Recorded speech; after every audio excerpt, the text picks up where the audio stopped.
All right. So this is an interesting game. Um, this is from a content creator, a blogger on chess.com, Daniel Guel, and he analyzed this game in quite some depth. So it it it inspired me to want to do a blog on it, just because he's a player who's up and coming, really trying to improve. Kind of reminded me his notes of the way I used to make notes when I analyzed my games. So this is a 30-minute game. He's playing against somebody on chess.com by the name of Kalpana, who's quite a bit higher rated. So this will be interesting.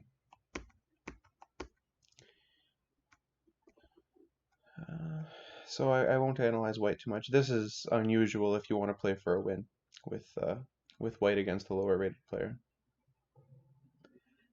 Yes, you've damaged the pawn structure, but the bishop pair is such a good drawing weapon. Um, anyway, it doesn't matter. I won't analyze that. Okay, so I got some notes here. You played bishop g4, or Daniel did. I'll speak to him during this analysis. Um, and there's nothing wrong with that move at all. And you talked about this little trick line with h3, h5, etc. You need to know, if you like this kind of stuff, that this is more complicated than just h takes, h takes. They won't play that. The key line is after d6, queen f6, or d3, queen f6. Now there's two moves. There's knight bt2, and there's bishop e3. Both of those have separate theoretical challenges. I've played this with white in tournaments. What am I doing? There we go. Before. This position, I score pretty well with white, um, especially if f4 gets played. So black pretty much has to play bd6, and sometimes what I've done in the past with white is go like this. So it sort of becomes a race to stop that move. And then this is fine. This is not bad for either side, I guess. Trying to remember what the move is here. Anyways, doesn't matter. This is beyond the scope, but you should take a look at this if you do want to continue playing this line. I also mentioned that pro players pretty consistently go for f6 or bd6 lately. Bd6 just feels so natural, right? Because you're defending your pawn, and you're putting your bishop on arguably its best square once d4 comes in. Anyway, I'll leave you to analyze the opening yourself, because there's so many options, and really this isn't super testing. B takes c6. The exchange variation is not really considered an attempt at an advantage for white. Okay, so bg4, d3, so in less testing options. You went c5. Now this, are you just losing? Okay, so we gotta, here, we'll stop. This is a good chance to talk about the positional concepts here. So you have a problem, a small problem, but you have doubled pawns, which is somewhat insignificant. Fine. In exchange for that, you have the bishop pair. Bishop pair is good. I wish I could explain that better. The bishop pair, even in closed positions, is quite often useful. Like, you'd be surprised how often a bishop is better than a knight. And it often cannot be worse, because there's so many situations where a bishop can just take a knight if it needs to. So, oops. Anyway, that said, with c5, so we have our advantage. So it's our bishop pair, really. That's the thing that compensates for the pawn structure. And we're a little bit behind in development. So it seems to me like you should try to fix that issue and not fall farther behind in development. So a pawn move doesn't make a whole lot of sense to me. And on top of that, after you've played c5, are you not being forced to give up your bishop pair? Like after h3? Because just for example, if takes your worse, right? He's got the better bishop. He's ahead in development, although that might not matter that much. And you've got a slight pawn structure issue. Should make those red. So that's, I don't know, that's concerning. So then if you're going to play c5, perhaps your intention was h3, bh5, but I think g4 is just good, right? bg6, take the pawn. Is white just maybe not winning, but better? For example, f6 takes, king g2, and if necessary, rook h1. I see this as white just being up a clean pawn plus development lead, plus the king isn't that bad. Yeah. White's better. White might be winning. I don't know. So c5 is a mistake for sure. Like that's indisputable. Just because if you have to take on f3, then you can only be worse. But okay, game goes on. be3 is fine. bd6 is fine. Knight there. So white has a fairly harmonious development. The pieces all support each other. Black's position's not bad either now, actually. I would imagine that the bishop pair can't really be a huge advantage because, for example, if your bishops were that strong, white could always just snap it off. Whoops. So anyway, I'll keep moving. So I would assess this position as equal. There's a mistake. You kind of mentioned it. You actually fixed it in the game. So here's a learning point. When you want to develop a knight specifically they need to be on a correct path. So from this square, the path to d4, let's say, is 4 squares away. If you're a direct diagonal like this with one square in the middle, you're 4 moves at least away from getting to that square. So in this case, 1, 2, 3, 4. Compared to if you put the knight on e7, which is obviously correct, you're 2 away. And there's other things too, right? You're keeping, not likely you'll need it, but you're keeping the f5 break open. The main reason you're making this move is because you want to play knight c6, which is sort of the natural square. Potentially knight g6 in some lines too, but anyway. So knight e7 is clearly better. Knight f6, c4. So this is probably a good time to stop and analyze for a minute here. So what do we got? Yes, we sort of have a closed position. But you have the potential, not that you should, but you have the potential to play c6. So this square isn't really weak, but this square is. d4 truly is weak, so you have an edge there. You have the bishop pair. Your king is safe, your development is no longer an issue. White doesn't have any weaknesses really. I guess d3, but yeah, let's be fair. d3 is potentially weak. Okay, that's fine. The other thing you have to look at is plans. What is white trying to do here versus what's black trying to do in terms of pawn breaks? So when I look at pawn breaks, the first thing that comes to mind in this position is for black, potentially f5, but there's lots of situations where that's not good because e takes and the knight coming into e4 or something like that. So f5 is just on the cards maybe. But I don't super see any active plans for black in terms of pawn breaks. So what I would be trying to do is creating a weakness. Now, if you can't automatically see a spot where you can create a weakness, you can default to the king.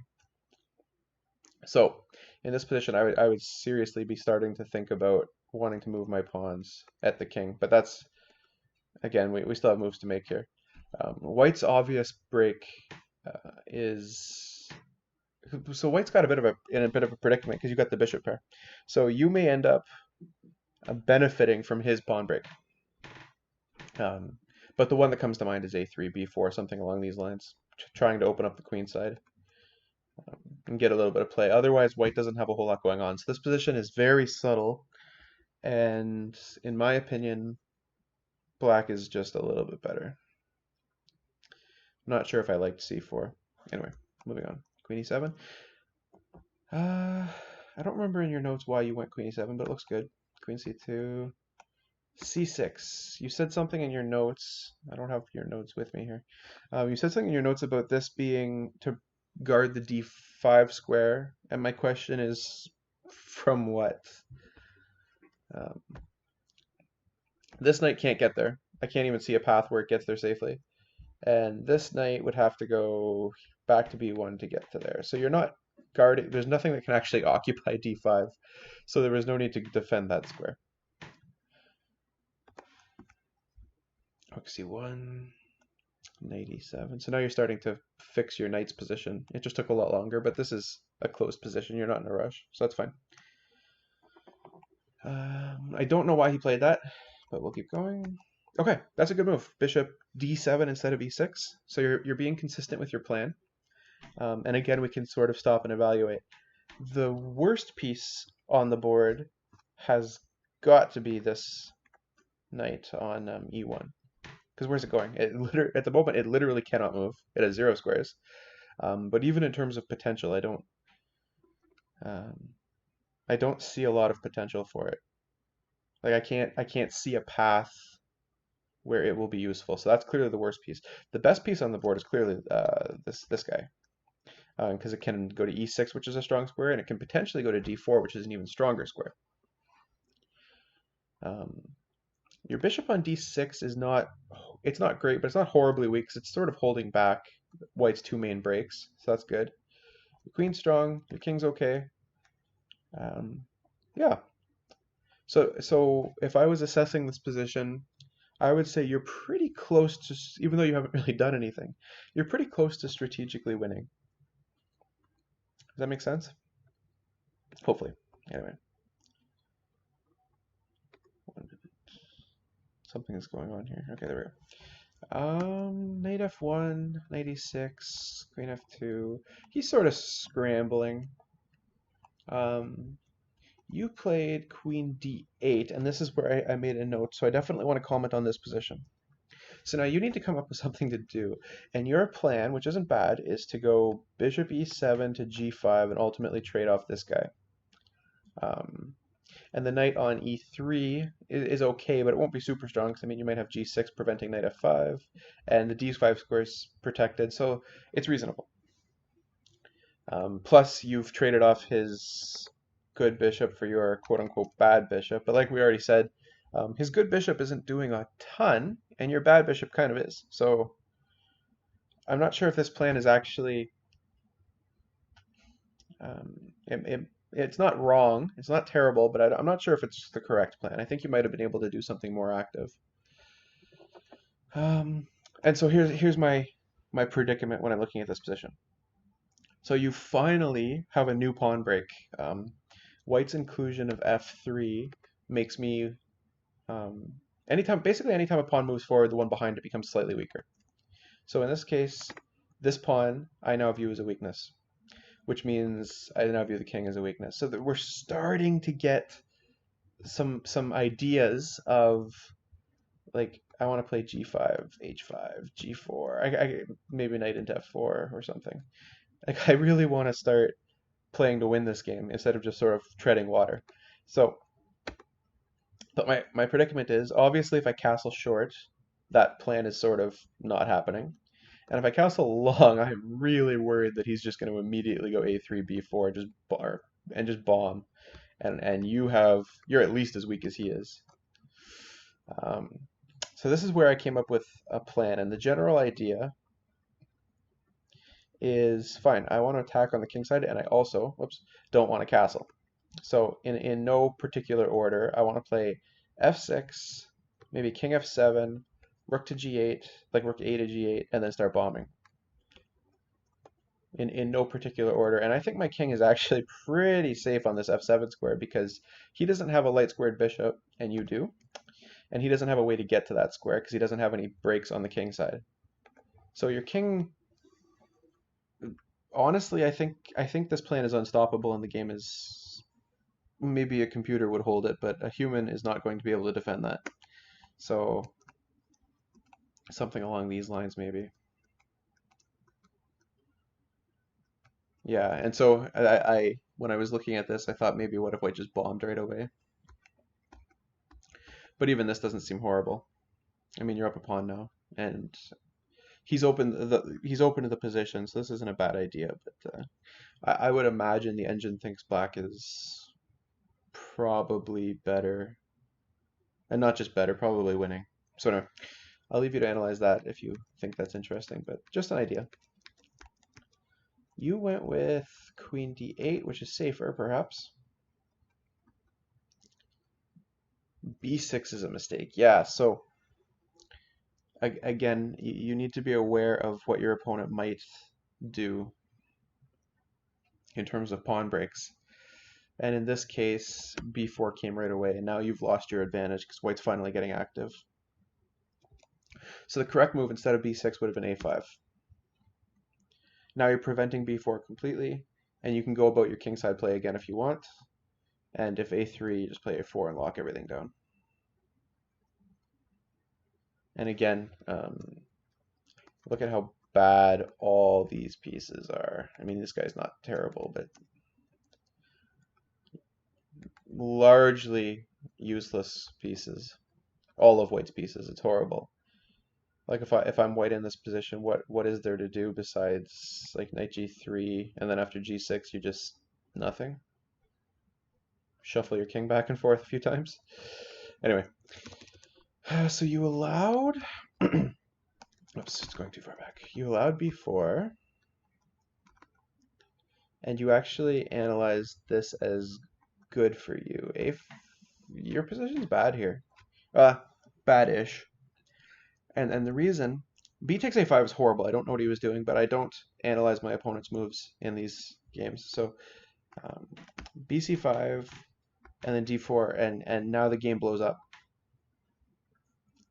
So yeah, like all of a sudden this rook is actually doing something. It's actually the best piece on the board. This guy's probably getting traded off. Maybe this guy's getting traded off. You're in trouble. Oof, I would assess this as not even equal. I would assess this as better for white now. So you missed that. So the teaching point here that you can think about in the future is always, always, always be aware of your opponent's pawn breaks. So you should have been thinking, wow, my opponent has no play. And then the next step is to think, wow, we should keep it that way. So a5 was definitely correct in that situation. b6, mistake. Your opponent blundered horribly by taking on a5. I don't know what he was thinking. And now not a bad time to reassess. So you still have the bishop pair. His knights are still limited. I mean, think about it. This knight's presumably going to b3, where it will have no more squares where it can move to.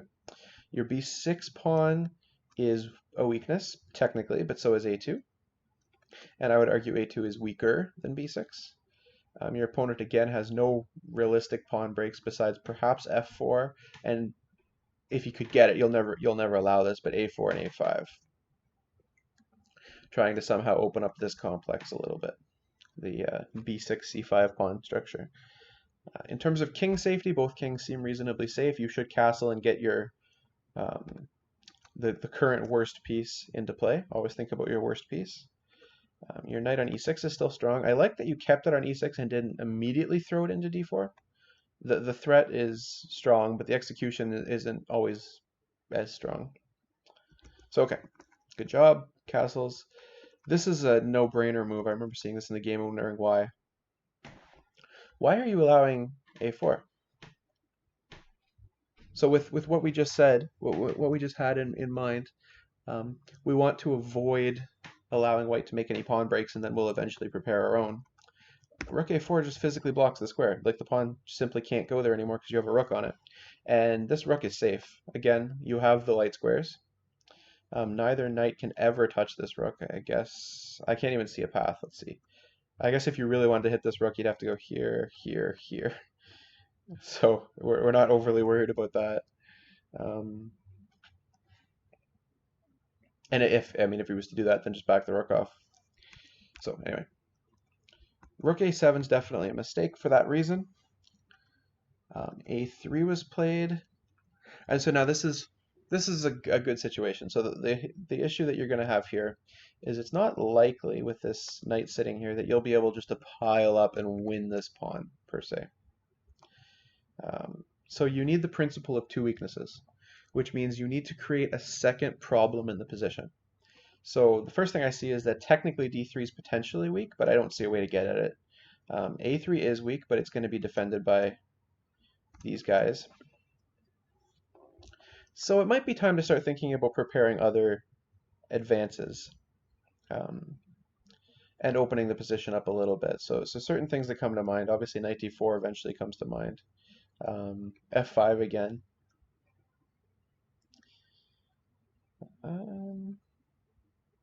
Maybe in some situations after knight d4, b5. So we'll see what happens. This isn't urgent yet. You can keep improving your pieces, and you do. Rook a8 is a good move. Rook a2, I guess. Got to do something. I like your timing on knight d4. I think that's strong. So again, you're better pushing on winning. And at this point, he's just blundered the pawn, so you can just take that pawn. You played bb4. Now, I don't want to be insulting, but I believe this is one of those things that Jeremy Silman calls a dummy tactic or an idiot tactic or something. Yes, it's a funny looking move. It looks tactical because it's protected, even though at first it looks like it's not. But it's actually not a useful move at all. It doesn't do anything. So I have two things in mind here. It's definitely safe to take this pawn, and I don't see why you wouldn't. Personally, I would just take this pawn. The other move that I considered when I was looking at this position, and these are the kind of moves that you make them and then the computer rips you apart, but I'm still thinking about counterplay. Obviously, the next plan for white is to play f4 and try to undermine this guy on e5.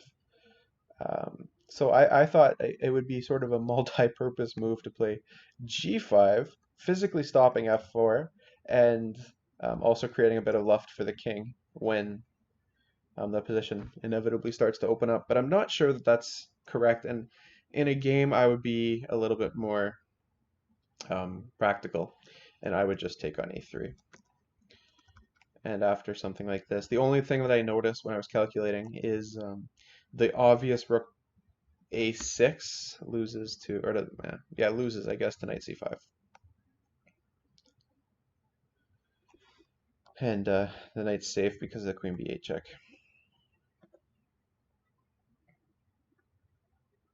Actually, here I'll show you the line just because it's not so clear. And this should be survivable for white. Anyway, okay. So you can't, but it doesn't matter. You don't have to play that. You just bring your rook back, and you're up a pawn. It'll be a long game still, but I think you're just at this point you're just playing for a win. Okay. So we know that. You play b4. Now this to me is the beginning of the end. You're starting to lose the thread. This position, think about it, you still should be way better. You still have the bishop pair. You actually have a bit of a space advantage now. Your pawn structure is fine. The weakness on a3 is clearly weaker than your sort of weakness on b6. You still should be better here. How much better? Who knows, right? But it's definitely black playing for the win. f4, and white finally gets this pawn break, and yeah, you handled it poorly. f6 takes right there, and now unfortunately there's a tactical sequence that you miss, and you sort of threw the game away. But you had definitely had chances, so this is just a mistake. Think about it with rook f8. Yes, you're still it's still going to be a long game, but clearly you're way better here because now you're taking the open file. And again, still have the bishop pair. King is still safe. There's still a weakness over here on a3. It's not bad. It's not bad. You're still better here. But obviously, after missing the tactic, which white saw immediately, this is not survivable. You can't defend against queen f8 and queen f7 at the same time. So the game is lost. And he grabs the rook, and it's resignable. I think you mentioned in your notes rook f7 instead of grabbing the rook should lead to mate, but it doesn't matter. You're lost. So let's go back. Let's analyze this game one last time, or not one last time, and think. So in the opening, remember that the general theme of the position, and obviously the smaller, more concrete stuff is more important, but as a general overview, this position is a battle. Um, Bishop pair versus doubled pawns.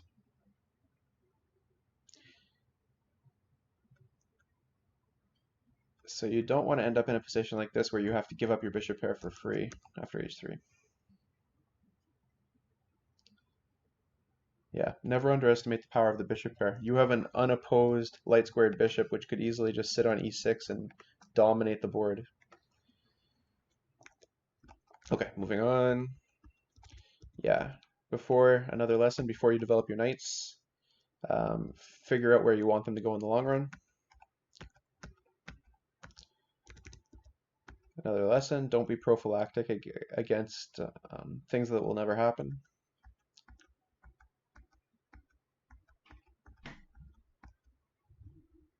I won't criticize that, it's fine.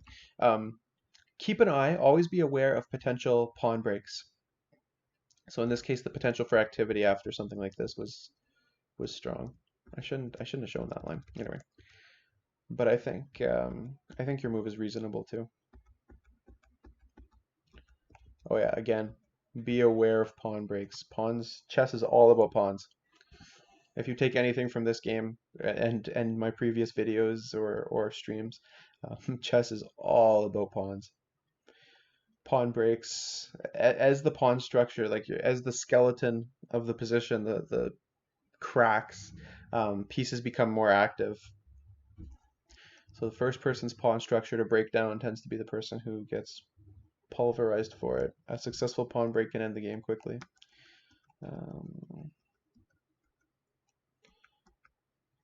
The idea, I just mentioned this, of physically blockading squares to prevent pawn movement. Keep that in mind. That's more of a specific situational thing.